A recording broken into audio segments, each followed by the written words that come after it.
All right. Welcome, everybody. Welcome back to another episode of Shot Clock Scribbles. I got a special guest in the house today, and it's going to be a fun podcast. Appreciate you guys tuning in. Today is Friday, October 10th. I'm on the East Coast right now, so it's just about noon.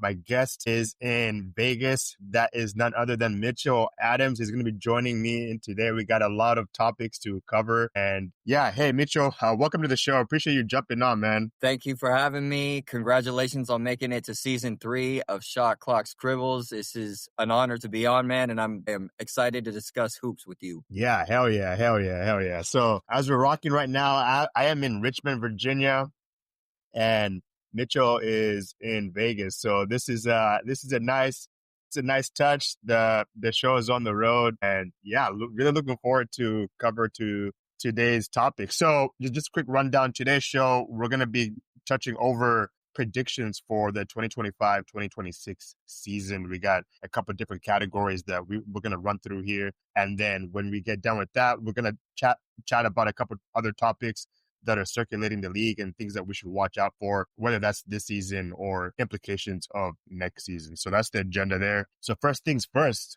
we're going to predict who's going to win the MVP this upcoming season. So I'll let you take this one, Mitchell, then I'll go after you. Sure, yeah. Well, as you know, being in Vegas, I had a chance to look up the odds, as I should have. And the person I have as my MVP, he's right now third in the odds. And I really like this player because this is going to be year 3 of seeing what this man could potentially do. And apparently he's put on 20 pounds of weight. So I'm going to give it to Mr. Wemby. I think this is the year the Spurs finally I think he's going to get him into 1 through 4 seed. Probably not number 1 because that belongs to Thunder Nuggets. But I can see with Wemby being bigger, him flying overseas, spiritually connecting. This dude's about to be on one. So I got Wemby as my MVP. Yeah, solid pick. You can't go wrong with that. I feel like Wemby has the chance to win a lot of these categories that we're going to run through today. So yeah, that's a nice pick.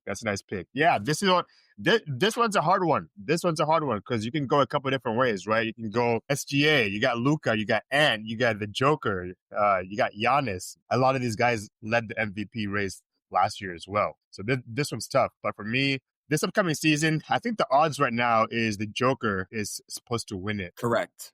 This upcoming season. So that's the pick. But you know what? I'm gonna do a U-turn on that, and I'm gonna pick the guy that I predicted last year to win it. That's SGA. I think he's gonna go back-to-back MVP this upcoming in this upcoming season. I know everybody's gonna be after the Thunder, especially after last season. Anytime you get beat, everybody's on your neck. So that's what I gotta go with. Mm-hmm. And these are still youngins, man. This Thunder team, like, you think all these veterans are now looking at this team like chopped liver. We got to bring our A game every night with this team. Mm-hmm. That's a great choice. I don't think voter fatigue with SGA is going to be a thing, especially if he leads the league in points per game again. Jokic, to your point, I still think there's voter fatigue considering how many MVPs he's already got and still only 1 chip. So unfortunately, I think that's what's going to plague Jokic no matter how good this Nuggets team is doing. Yeah, so that's a great pick. That's a good point. Yeah. No, for sure. Yeah, that's a good valid point right there. No, makes sense. All right, cool. Well, hey, let's move on to the next topic. And that's Defensive Player of the Year. Last season, we saw Victor Wembanyama get this award.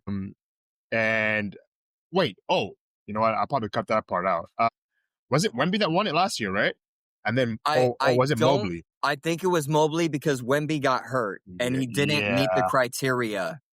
That's right. It was Mobley. It should have. It was. Yeah. Yep. No, you're right. Okay, cool. All right. The next category. All right. So the next category that we have here is Defensive Player of the Year. Last season, Wemby ended up getting hurt with that blood clot, I believe it was, and he didn't play after like January or February. I think it was right after the All-Star break when he participated in that. 3 games with Fox. That's all they played together. 3 games.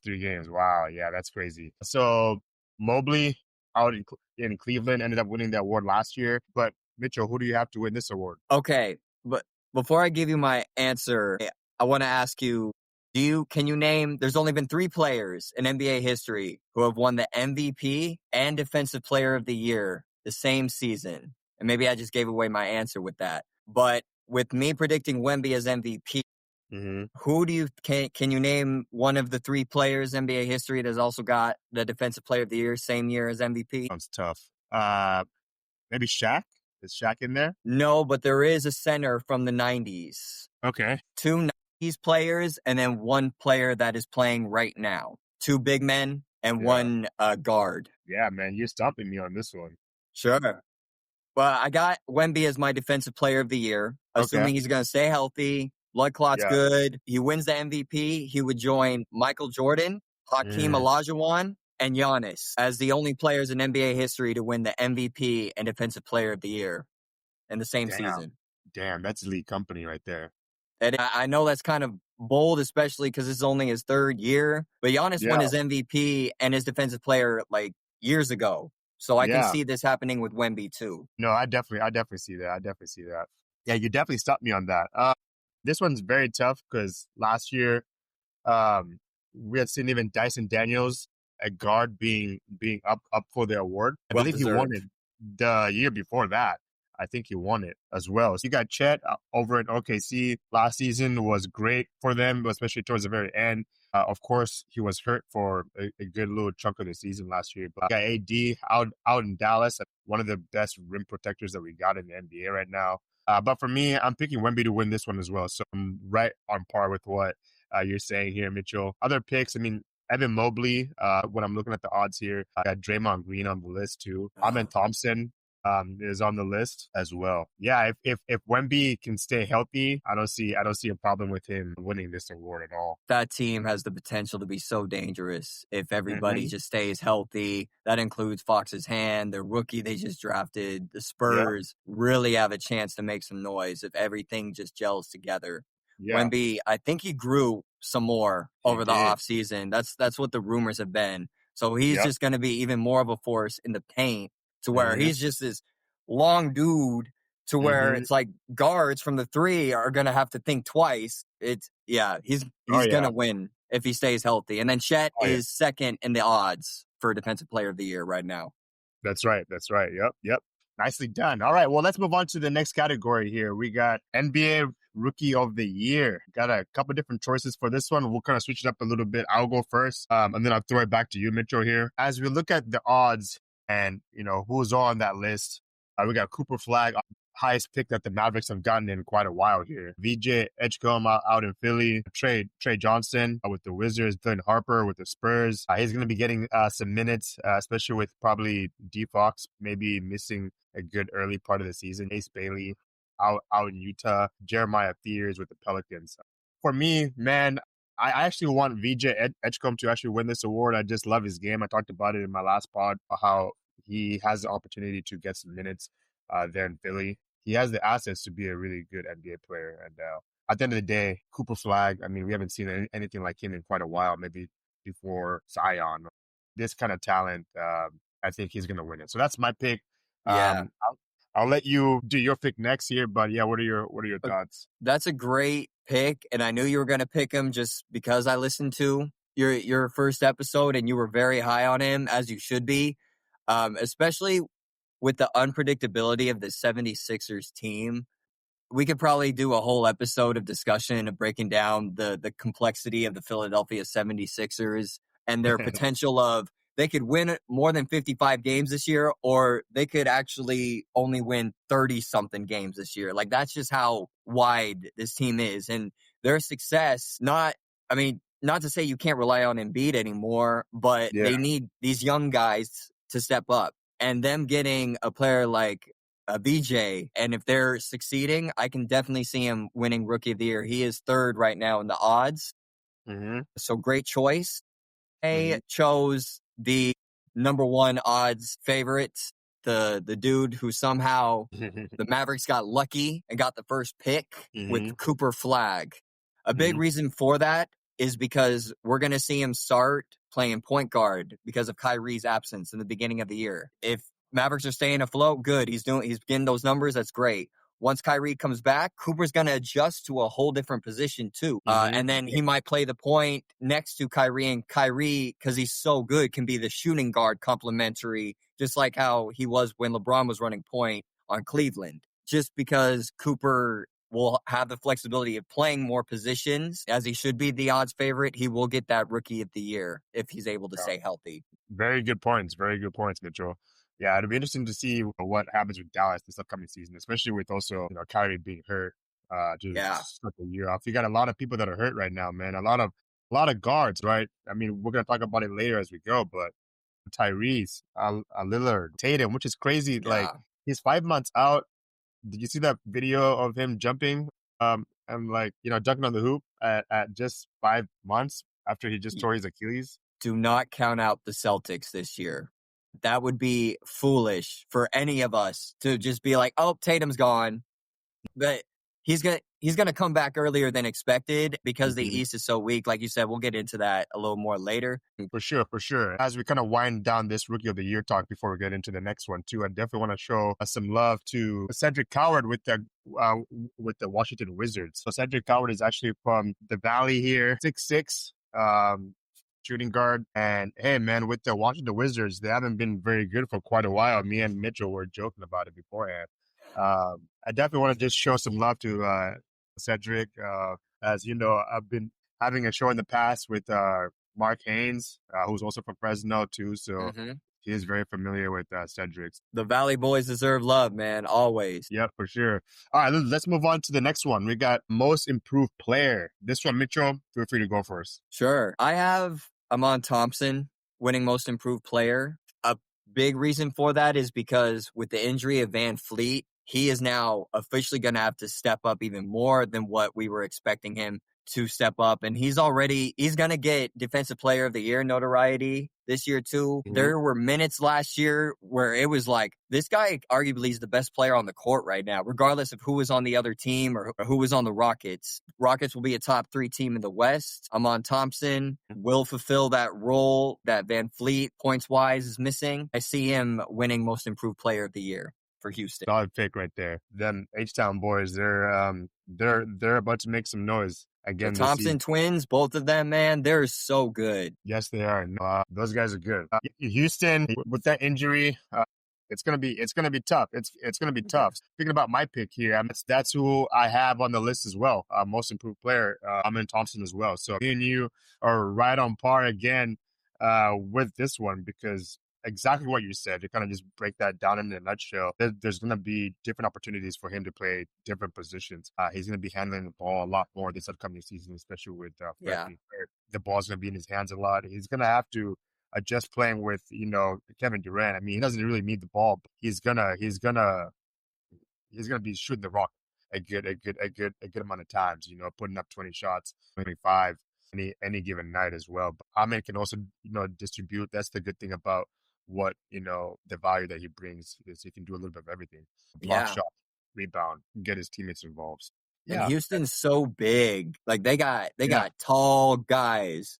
So, and Amon loves to crash those boards. Like he is a freak of nature everywhere. Maybe with adjusting with the Van Fleet, we'll probably see his assist numbers go up. A lot of that has to do with KD because that's such a luxury to have a 7-foot tall shooter like KD. Like, hey, I'm being double teamed. Let me just throw the rock to KD. Boom. Yep. And so I think we're going to see Thompson's assist points numbers go up and then Defensive Player of the Year category. It's not shocking that we have the same Defensive Player of the Year because Wemby is a great choice, but I'm very impressed we both have Amon Thompson, and that makes me feel good about that pick.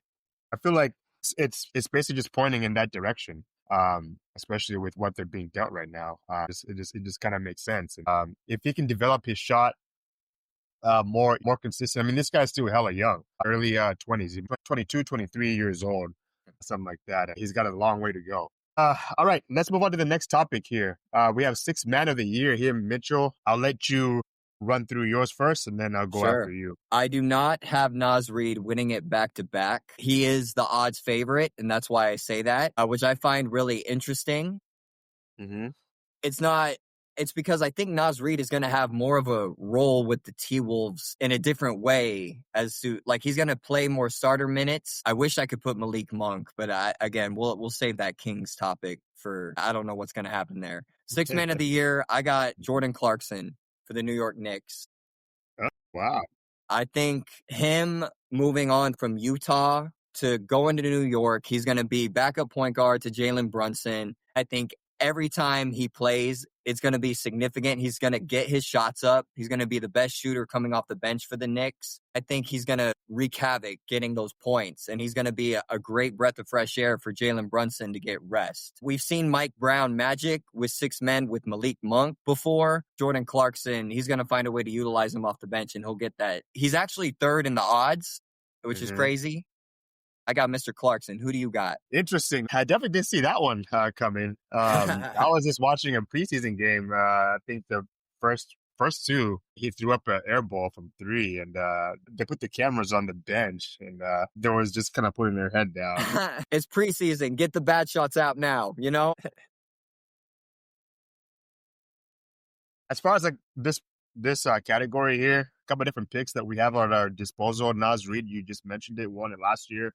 DeAndre Hunter got traded last season to the Cavs. The Cavs obviously didn't do too much in the playoffs, got bounced out pretty early after having a remarkable season. I think everybody was pretty disappointed in that. Bradley Beal going to LA now. So it'll be interesting to kind of see how that dynamic happens. Ty Jerome going to the Grizzlies. TJ McConnell is also on the list. Peyton Pritchard won it last year. I think with this year, he's most likely going to be in the starting lineup, depending on, if they use Simmons, who just got traded from the Blazers there. Yeah, man. And then Jared McCain, too. He's hurt to start the year off. For me, DeAndre Hunter right now being number 1 odds, and honestly, I'll take him as well. The Cavs are going to have another great season. They're going to have to capitalize in the playoffs, though. And I think last year, because him, Mr. Hunter, and Ty Jerome were both like in the top 5 of finishing as 6th man of the year. Now it's just Hunter, to your point. He has the free will to shoot as many points. He's a great defender. Really, I really love that the Cavs traded for him. He's a significant piece off the bench. This year, just as much as it is about the Cavaliers, it rides on Donovan Mitchell. Never been successful in the playoffs. That's kind of an important year for him to be like, let's change this narrative, because it was a very disappointing end for the Cavaliers last season. But Hunter's a great choice. All right, cool. We're going to move on to the next category here, Mitchell.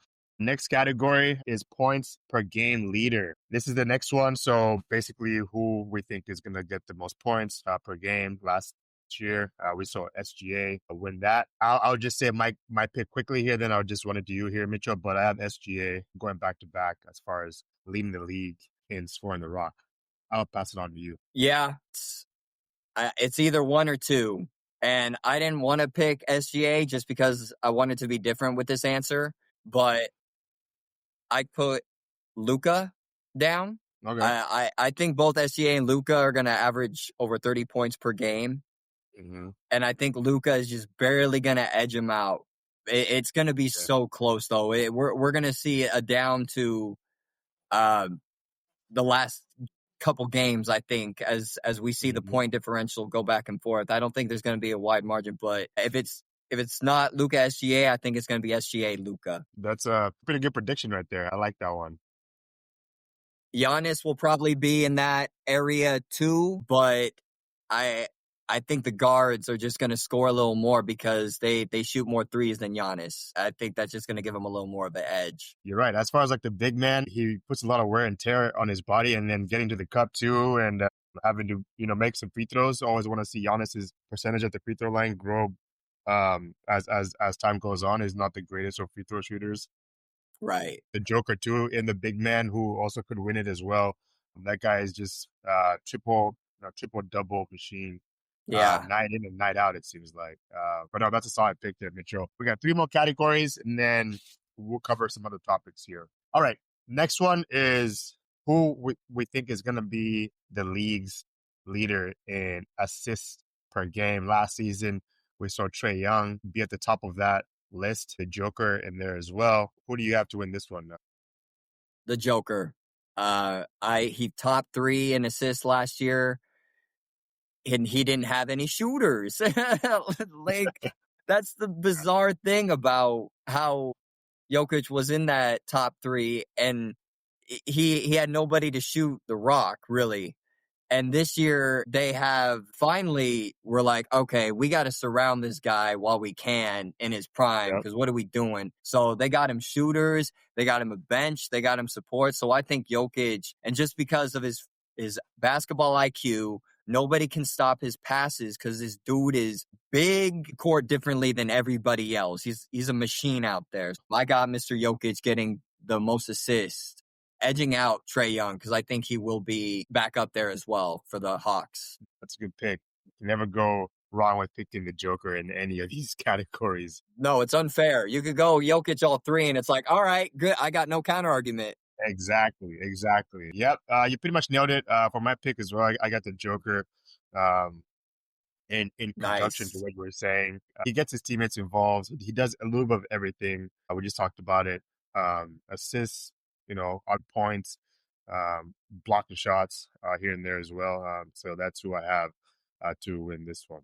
All right, we're gonna now move on to rebounds per game leader. We'll run into the last 2 categories, then we'll move on. So who do you have to win this one? Here, Mitchell. The man that averaged 13.9 rebounds last year, I got him winning it again, Mr. Sabonis himself. Mm-hmm. And because there's nobody on the Kings who can rebound except for him. And he's such a hustler. He's not a true center, and he still gets these rebounds because he knows where to be in the right time of the rebound. He goes up, and again, nobody else on the Kings can get rebounds. Sabonis, I mean, his numbers last year, 13.9 is an incredible amount to average. Mm-hmm. I can see him still remaining in that hemisphere of 13 rebounds. So I got Domantas Sabonis, Mr. Sacramento King himself. All right, showing love to the Bias, baby. 916. Showing love to the 916. Absolutely. That's what's up. Love that. Love that pick. Last season, Bonus led the league in that category, almost 14 boards per game. You had Karl Anthony Towns in New York with 12.8, the Joker 12.7, Zoo with the Clips 12.6, Walker Kessler, Giannis, Rudy, Jalen Duran. For me, it was between the Joker and Karl Anthony Towns. Either way, can't really go wrong. For this category, I have to pick Karl Anthony Towns with the Knicks. That guy picks up a lot of boards every night. It'll be interesting to see how those guys do with former coach Mike Brown. And speaking about the Sacramento Kings as well, it's going to be his first season back after getting canned with the Sacramento Kings last season. That just was a debacle, which we're about to get into in a little bit. But a debacle is a nice way to put it. Yes. My one pushback on Karl Anthony Towns, do you think the addition, because this will now be a full healthy season for Mitchell Robinson, do you think that may take away some of the rebounds? Or because even when we saw Mitchell last year, that didn't necessarily take away from Cat, but now that they're starting the season together, do you think potentially Mitchell Robinson, or are they just going to be twin towers that both average 11 rebounds a game? Because that could be, or more than that, because that could definitely be the case. Yeah, Mitchell Robinson for me, man. I like him as a basketball player, and he's got a lot of heart. But something to do with just biologically, and just the recent history of just injuries. I just don't trust him 100% to really play an 82 game season. Definitely capable of doing it, but yeah, he's had multiple.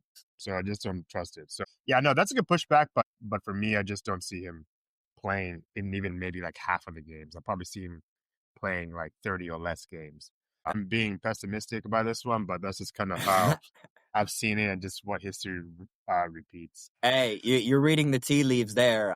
I just, Karl Anthony Towns, I'm surprised because of how much he shoots the ball on the perimeter. He was getting those rebounds because he got rebounds in Minnesota, but I think last year that was a career high for him. I can see Karl Anthony Towns. I mean, we saw how both trades worked out for both teams. They both ended up in the conference finals. It worked out for both. A rare trade that works out for both teams. Exactly. Win-win situation. I mean, that doesn't happen too often in the league. So yeah, no, good point, Mitchell. All right, last category. Then we'll wrap this topic up. We have Coach of the Year. I'll go ahead and go first here. I got Jamal Mosley with the Orlando Magic winning this one. In the reasons of being, if their main players can stay healthy, Paolo Banchero and Franz, Bain as well. I'm looking forward for them to doing a little bit better than they did last year. Their two main players hurt with the same injury. It was just really difficult for those guys. Paulo was injured at a different time. Wagner was injured at a different time. Like they Yeah. just had a bad luck string of Yep, injuries. they did. And Caldwell Pope forgot how to shoot threes, and that didn't help anything. No, I love your exactly. pick, though. Magic are going to be the East Coast team I root for this year. They're a fun team, and Yeah. Paulo, if they make some noise, you could see Paulo potentially win that MVP. He's that good. He's that good for sure. And I love his game. Last season, the Magic blew the Kings up off the floor. I went to the game, and Yeah. Franz Wagner had a 30-piece that night, and he was all smiles. And the player that I was thinking about earlier was Jalen Suggs, who's an instrumental Suggs. part of their roster. Yep. They just gave him a contract extension and they signed a new deal last year, Well but he wasn't able deserved. to. Yep, 100%. That's who I have. Who do you have to win this one, Mitchell? Yeah, and Mosley's, again, great point. If he can find a way to gel that Orlando Magic team and they could be a top 4 seed, I can definitely see that happening. My pick is I'm going to the West because the Western Conference is a tougher of the two conferences. So I Okay. think Ime Udoka is going to win Coach of the Year. And the Van Fleet adjustment that team will make, like he's going to coach his ass off to fix Amon Thompson, raise the bar on that. We'll see him, if my prediction holds true, most improved player. That's going to reflect a lot on Udoka. Yep. Finding out how to Kevin Durant, utilize him how like a free safety shooter, essentially. Just do whatever. We'll get you the ball, you shoot it. Rockets finishing in the top 4 in the tough Western Conference. I don't see why Udoka would not win this award. That's a good pick as well. Mosley is number 1 in the odds. Udoka 2. Yep, gotcha. Back to back. It's going to be a tight race there. You went to the West Coast. Yeah, and as an NBA coach, this is what you like. You want skilled players. When you talked about it earlier too, with the Houston Rockets, their starting lineup, you don't have anybody that's going to be shorter than 6'7". They're all long and athletic, and they're going to be playing a lot of defense and hustling on that side of the floor, turning that into offense. It's going to be really scary because they're going to be running and gunning, man, because a lot of these players are young. AP, Şengün, they just added Dorian Finney-Smith from the Lakers. The Lakers, I don't know why they made that happen. Not a fan of that. For Jake LaRavia, baby. Jake LaRavia, yeah. I know, right? All right, awesome. Well, hey, this concludes this part of the section of the pod. And then now we're going to move on to the next section here. Okay. If you've been listening so far, appreciate you tuning in to the pod here. We got the second section of the pod where Mitch and I are going to be discussing a couple different topics all over the league. First topic that we want to talk about right now is Giannis. There's been a lot of news, especially in the past week, that apparently the Knicks didn't have that great an offer for the Bucks, but it is being rumored that could be a potential landing spot. I'll kick it to you, Mitch. What are your thoughts about what's been going on with Giannis? He missed the first day. I think he was going through COVID protocol, and so he did it remotely. Probably what the organization wasn't hoping for. They want other players there in person. But yeah, what are your thoughts here, Mitch? Yeah. And then over Zoom, a little bit of stars not aligning or conversations that apparently the Bucks owner had with Giannis, and Giannis was like, we never had that conversation. And it was, okay, there's already a little bit of where there's smoke, there's fire. There's been years now of this rumor of whether it's the NBA media landscape, NBA fans of pushing this agenda, push Giannis out of Milwaukee because he's not winning chips there. They had that squad with Holiday and Middleton. Giannis is kind of like making a decision maker in the background, being like, okay, yeah, let's trade, let's get Dame, let's do this, that. And it hasn't worked out. the smoke just turned into kind of more of a fire with this news this week of, well, if Giannis said that if he were to want to go anywhere, it'd be the Knicks. And there was apparently some discussion of a trade possibility. And the season hasn't even started. And this conversation is happening in the first week of October instead of July or June, the off season. It's just kind of like, what the hell is going on here in Milwaukee? Are you happy, dude? You say the right things. Great. Or can you just be completely honest and say, yo, get me out of here? Like, what is happening? For the Knicks side of it, just real quick, I don't think it makes sense for them because of the core they have now and the chemistry. He's elite. He's a top 5 NBA player. I think the Knicks are better off with what they have now and not. They've already kind of sold their future with Mikal Bridges too. They don't really have the pieces or the risk. I think this Giannis situation is something to, because now no choice. We got to monitor it. They've left us no choice. And wherever, if he does get traded, that's going to be a team. It could be a team we're not even considering. Could be a team in the bottom 6, below the 6th seed in the East or the West. But I'm going to be on Giannis watch all season long. What are your thoughts on the situation at hand? Yeah, I appreciate you breaking that down. Yeah, I think there's a lot of rift right now with the organization and Giannis, and it'll be interesting to see what his agent does for him. I definitely don't think he's going to be trying to make too much noise, but he's always going to be very professional. Yeah. But at the end of the day, man, this might turn into a real rocky divorce. I mean, we just saw the whole Jonathan Kuminga things going down in the background.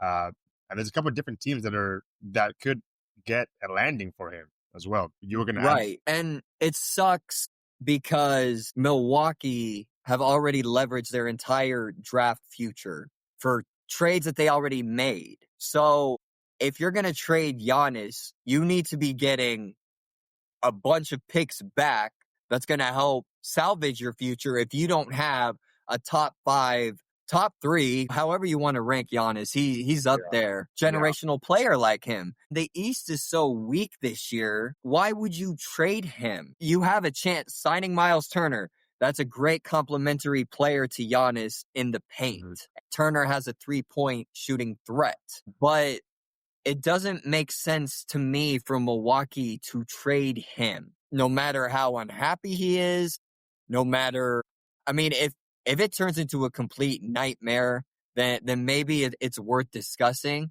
But as long as you have Giannis in your lineup, you're going to be a top 6 player in the East. So it doesn't make sense to me. Wrapping up this part of the conversation with the Giannis saga, I think it was something really odd that the Bucks did this past season, especially with Dame's injury, letting him go, still paying him. Obviously, to bring in Miles Turner, you just talked about it there too. I just think the organization is just not handling this in the right way. They got rid of Middleton. I believe he's out here in DC now.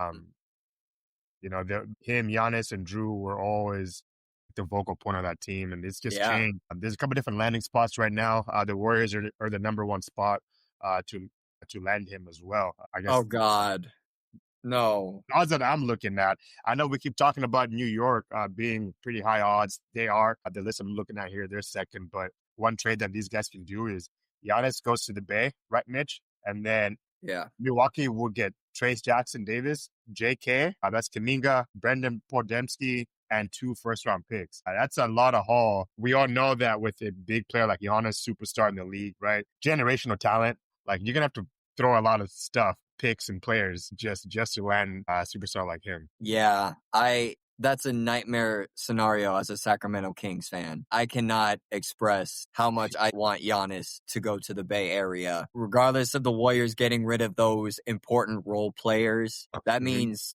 4 out of your 5 starters are Curry, Draymond, Jimmy, Butler, and Giannis. And you know what? That's not fair.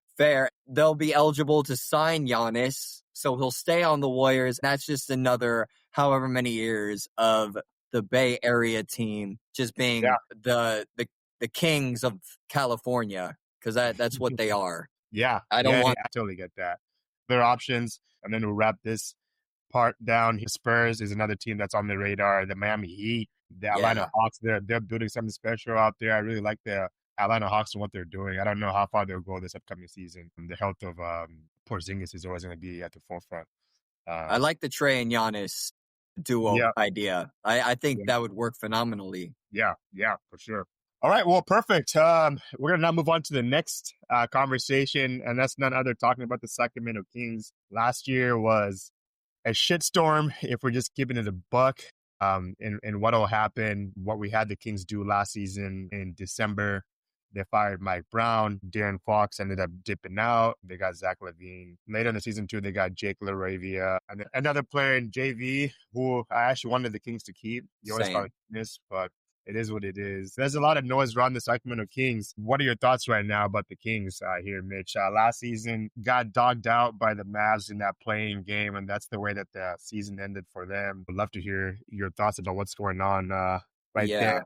Yeah. G1 Center. Yeah. Mavericks kick our ass and then they get the first pick. Give me a break. Like, I'm still mad about that. I don't get the Dallas Maverick luck or whatever, but clearly I'm still bitter about that. And that's all right. I've experienced a lot of heartbreak seasons as a Sacramento Kings fan. Last year was probably number one, just because of not only the expectations of the team and how we started off with the Bean team of Brown and Fox, and our guys are all there. And then the tumultuous decision making because of an incompetent, emotional owner that led to our franchise point guard. We trade him to the Spurs. We don't get what we should have gotten back for Fox. And then we get Zach LaVine, Bulls 2.0 with DeMar DeRozan. And none of it makes sense. It's still something I haven't processed, and I've done the best I can to look at the positives for this upcoming season. So I'm going to give you that. I Yeah. love head coach Doug Christie because MVP. Yep. he is the embodiment of that community. He knows the Sacramento, how much this team means to that city. And as you and I used to live in Sac, you live in there. The importance of Doug Christie. He's going to take this job as serious as anybody, more serious than anybody other coach. So Yep. I love that. I love that this team is made up of underdogs, not including their coach, Doug Christie, but Schroeder. We know his story, turning down the big contract to then kind of being like, dude, you fumbled the bag, to having his work his way back to earning what the Kings paid him, overpaid him, whatever. We'll see what happens. LaVine was on the trade block for the last 3 years. He's got a chip on his shoulder. DeRozan, Mr. Mid-range, Mr. Underappreciated. Sabonis, underappreciated. Monk. Like, I love that this team is full of underappreciated underdogs. And for that gets me excited. However, this team is small. Yeah. Team Keegan Murray is not a power forward. Why is he still playing the power forward position? Sabonis is not a center, or we need somebody at power forward that's just as tall as him. We don't have that. LaVine and DeRozan are skinny guys. Schroeder is short, man. Yeah. This starting five, I love Clifford. He's going to be a sleeper. I have him finishing in the first top 5 rookie of the year candidate. And if this team does not do it's not meeting expectations, though, I can see blowing it up and starting from scratch. And honestly, I think that's a safer bet, sadly, than this team making the playoffs this year. You broke that down pretty nicely there for us, Mitch. I just shared my screen. If you're listening to this and you can't see, what I'm showing here, we have it on video here. But we have the Kings depth chart and what that is looking like to start the season off. Dennis at the point, Zach at the 2, DeMar at the 3, Keegan at the 4. Mitch was just talking about that. Domas as a center. What you're talking about there, you don't think that Keegan should be a 4.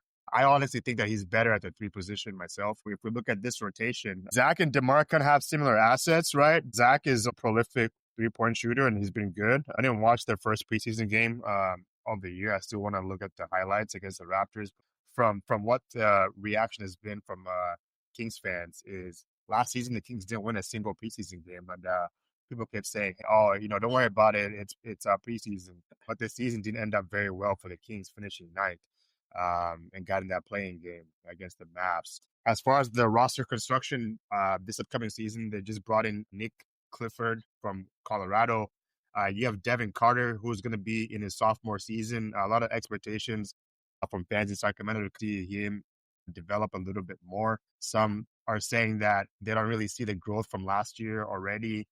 Um, the season is just about underway. We can't put too much expectation sometimes at the beginning of the season about maybe where players are. You gotta give them a little bit of a groove as the season goes in here.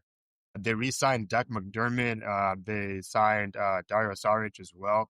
He's going to be getting some minutes there, probably in that third rotation. Drew Eubanks is probably going to get a good chunk of those minutes that would have gone to JV and Trey Lyles last year. So, I mean, a little bit more playing time for him. And I'm familiar with him after watching, the Lakers games Yeah. a good amount, and he was there for a little quick minute. You have Maxime Renaud, who they just picked up from Stanford, a great pick.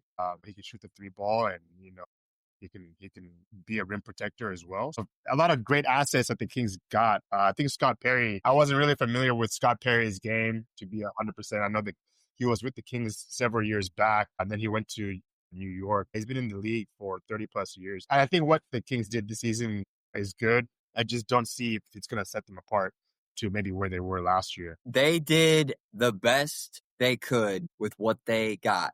The Kuminga thing, because that was a whole storyline too. It was a nice thought. I didn't think the Warriors were going to trade they weren't going to trade their NorCal rival Kuminga for possible revenge. Yeah. Regardless of all the smoke that there was, Kuminga to the Kings, Kuminga to the Kings. That's cool. That's a great story. I don't necessarily buy into that. I do not see Warriors are too smart to make decisions like that. Yeah. With the roster we got, Malik Monk, if he can stay healthy, he still, I think, can be a top 5-6 man, which is great. However, this team is just, who's going to play defense besides Keegan and Keon? We got no defense at all. That's not me being pessimistic. That's me being realistic with the players of this Sacramento team's core roster. And because the Western Conference is just diabolical, it would be a miracle if this Kings team makes the same seed, 9th seed, as we did last year. I want to just see us compete every night. And if we can compete every night, we may have a shot of making the play-in. Yeah. But I think there's no way we finish the top 6, just realistically. Yeah. And you keep it in the buck to kind of round off the section about the Kings here. No, those are good points, Mitch. Yeah, I don't really see them being in the top 6 as well, because the West is loaded and it just gets better and better over time. Yeah, it's gonna be really tough to compete in the West. We'll see if Carter can develop. There were spurts last year where I was like, yeah, this guy has it. And then his jump shot definitely needs to grow a little bit. Yeah. And a little more consistent. I'm with you on that. And what you're talking about earlier too is they gotta play defense. So another rotation that you have is Malik coming in with the second unit, running the point, Keon at the 2, Nick at the 3, Isaac Jones, who they just re-signed at the 4, and then Drew Eubanks at the 5. Let's see what the Kings do this upcoming season here. All right, so let's move on to the next category here, Mitch. All right, so next category here, we're going to talk about the East and how it's so lopsided versus the West. We're just speaking about how the West is so stacked up, and the East, a lot of those injuries this upcoming season for a few of the teams, and it's something that me and Mitch wanted to talk about. I'll let you start this one off here. Yeah, so last year in the playoffs, we saw zeros. Whoever was repping the number 0 just have a bad luck of significant playoff injuries. Dame, who's now on the Blazers, no longer in the East. Mr. Tatum, Celtics against the Knicks. And then Halliburton. That was so sad to see Hallie go out like that, considering that game, like he made a couple threes to start that game. He was cooking. We all knew it. That reaction, how he went down, hurt. The Pacers, that's going to take him down. And losing Miles Turner, that's going to take him down. Hallie comes back. I don't know. I think the Pacers, unfortunately, aren't going to be able to be a top 6. They'll probably be a play-in team. Celtics, so Jaylen Brown, it falls on his shoulders. We've wanted to see what's it like without playing with Tatum, Batman, Robin, be Batman. Go. This is your chance. Yep. Giannis with Milwaukee, we went over that. Why would you trade him with how weak the East is when he's still a top 5 NBA player right now? You got the Miami Heat. Who the hell knows with them? And they're probably going to be, Pat Riley's probably looking right now. All right, trade. How are we gonna? I think the Heat roster is gonna look a lot different start of the season than when it's trade deadline time. I think that's gonna be one of those teams. Magic, this is a huge opportunity, like you touched on it, to establish themselves. I see the Cavs and the Knicks as the 1 and the 2 seed because they're both similar rosters. They don't have the hindering injuries. Cavs finished clear number 1 last year. They got no excuse to not be number 1. And Mike Brown now as the Knicks. I can see him being number 2, but just how lopsided the East is compared to the West. Those are the top 2. We'll put those 2 in the same category as like 1 through 7 in the West. It's like they're solid. Nuggets, Thunder, Spurs, Rockets, Wolves, Warriors. Like that's just off the dome of just, it's a clear lopsided difference how I see it. It is, for sure. The West is definitely a lot more loaded. If we look at 10 of the best players in the NBA, Joker, SGA, that's all West. Four out of these 10 players are in the East. But we have Giannis, right? And then we have Tatum, who has a serious injury. Let's see when he'll be able to play this season. He's moving at a pretty nice pace, but I know they don't want to overshoot things and aggravate that injury again. They definitely have to be smart. Boston has a pretty good health staff there. So they're going to do great things. The Lakers, Luka and LeBron, that's all West. And Curry, West. And then, 2 on the list, Mitchell and Brunson with the Knicks. And then as you look towards the future, right here, Mitch, the Thunder and the Spurs. Those guys are the ones that are going to be in it for the long haul. The Thunder, super young. They're loaded with picks. They won last season and they might go back to back. And then the Spurs with Wemby and D Fox and gunning Dylan Harper and what those guys are doing, plus draft picks too. There is a lopsidedness between the East and the West. If Giannis goes to the West, then it's more of a even unbalanced race. Yeah, and that's a great point too. If you're the Bucks, you're not going to trade him to the East more than it already would if you were to trade him. He didn't even mention the Mavericks or the Clippers. Yeah. And reeling out those teams in the West. Mavericks, we know they're injured. They'll be fine. They'll be a top 10 team. The Clippers, this is the old guys. This is literally like their final push of Harden, Kawhi, Beal. You got Tyronn Lue coaching. I like the Clippers as a sleeper team, honestly. My fault for not even mentioning them when I read off the names, with all due respect. That's 9 compared to 2 to 4 in the East. Yep, exactly. Good point. And that actually moves on to our next category, and where we're just talking about the California teams.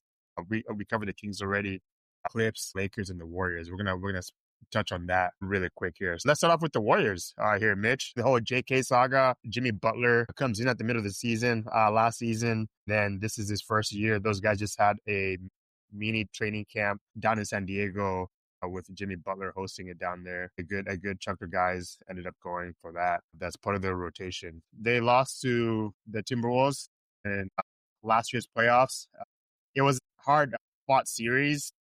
In the very first game, the big thing about last season, to kind of just kick things off here with the Warriors out there in San Francisco, is Steph's health. He ended up getting hurt, and ever since he went down, that first game against Minnesota, Steph was out that game, right?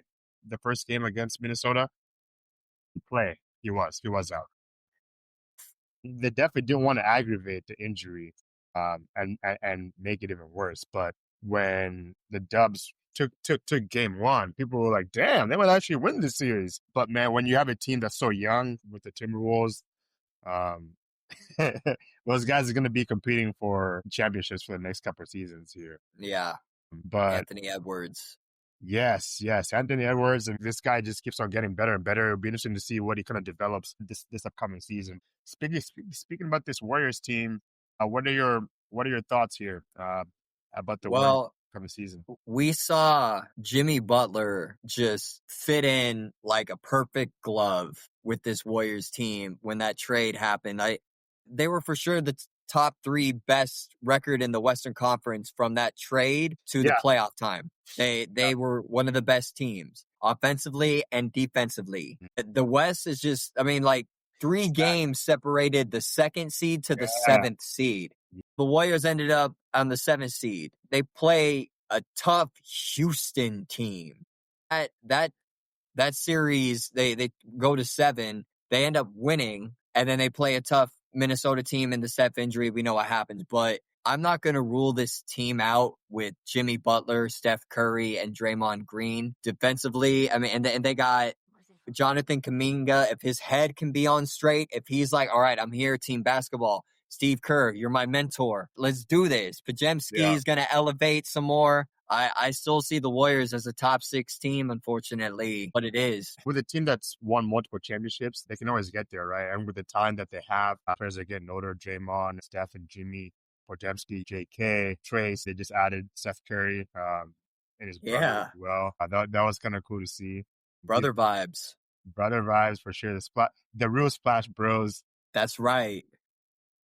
as as uh as they coined it a while back. The Dubs, I think they're gonna be definitely in top 6 for sure. Into another team we're gonna now switch gears to is the Los Angeles Lakers. Luka getting traded the other season, and a lot of talk with the Lakers right now is just like how long is LeBron gonna play? A big thing that just happened in the past week is just LeBron with his second decision advertisement. People are really throwing shade at that. I thought it was gonna be a retirement announcement too. You're not a fan of that either. No, Yeah, come yeah. on, man. Let I it didn't like be. it. Let it be. Yeah, I didn't like that either. Let's talk about this, Mitch. Do you think that it's going to be his last season, or you think he's going to have a little bit more left in the tank? He's about to turn 41 December. I think this will be his last season with the Lakers. Okay. I'll go. If it's his last season, it's really hard to say a definitive yes, because at the end of the day, it's LeBron. He's still got his son, his other son, that he would want to for LeBron, and we'll observe how his, where he's at mentally, where his how he acts on the court. If he is content with, all right, this is Luka's team, and I'm just here to still somehow average 20 points, 7 Okay. rebounds, 6 assists a game, because that's really all he needs to do. He should have been averaging that at age 35, and we'd still claim him as 1, 2, 3 best players of all time when this at age 40, 41. It's just incredible. If he can still maintain those numbers and he's good with that, I can see this Lakers team doing really well as far as like Western Conference Finals type of possibility. I think this will be his last year with the Lakers if they Okay. don't win a chip. Okay. Retirement, though, it's 50-50 still right now. Let's see how this plays out. I was thinking that it was going to be his last year, but I mean, turning 41, we've never seen any NBA player play 23 seasons ever, and LeBron's heading into that. Big news coming out of LA is LeBron's going to be out for like 3 to 4 weeks. And Yeah. the Lakers play the Kings at the end of the month, and they got the Warriors on the 5th. November is going to be a good month for home games. Minnesota, you got SGA and them coming into town. Man. I'm looking to go to a good chunk of the games this season out of the 41, man. I'll probably maybe go to like at least maybe 20, maybe 25, depending on the opponent and if I'm out of town. Honestly, my pushback is I don't think he would go to any other team. I think it's just going to be the Lakers. His home. That's where he does a lot of business. I mean, he's got his production company that's based out in Arizona, out in your way there, Mitch. And I just don't think that he would move at this time of his career. He pull one of those old classics and say, hey, I'm going back to Cleveland for just that one last season, which it could happen. I'm not going to rule that out. I'm not going to rule that out at all, but I just think that he's going to retire as a Laker. I also think that he wants to end it on his time. If he starts seeing himself maybe deteriorate, LeBron's not going to come off the bench ever. Hell no. So he wants to go out in a way that it's on his terms. I don't blame him, especially when you've been in the league for this long and what you've done and being the number one leader in points. It's going to be his last season. Not a lot of players that are going to be on the Lakers books moving forward. They only have a couple of players. I think it's like 2 or 3. You're right. The Yeah, rest are they got to do 1 year or 2. something this year. Yep, exactly.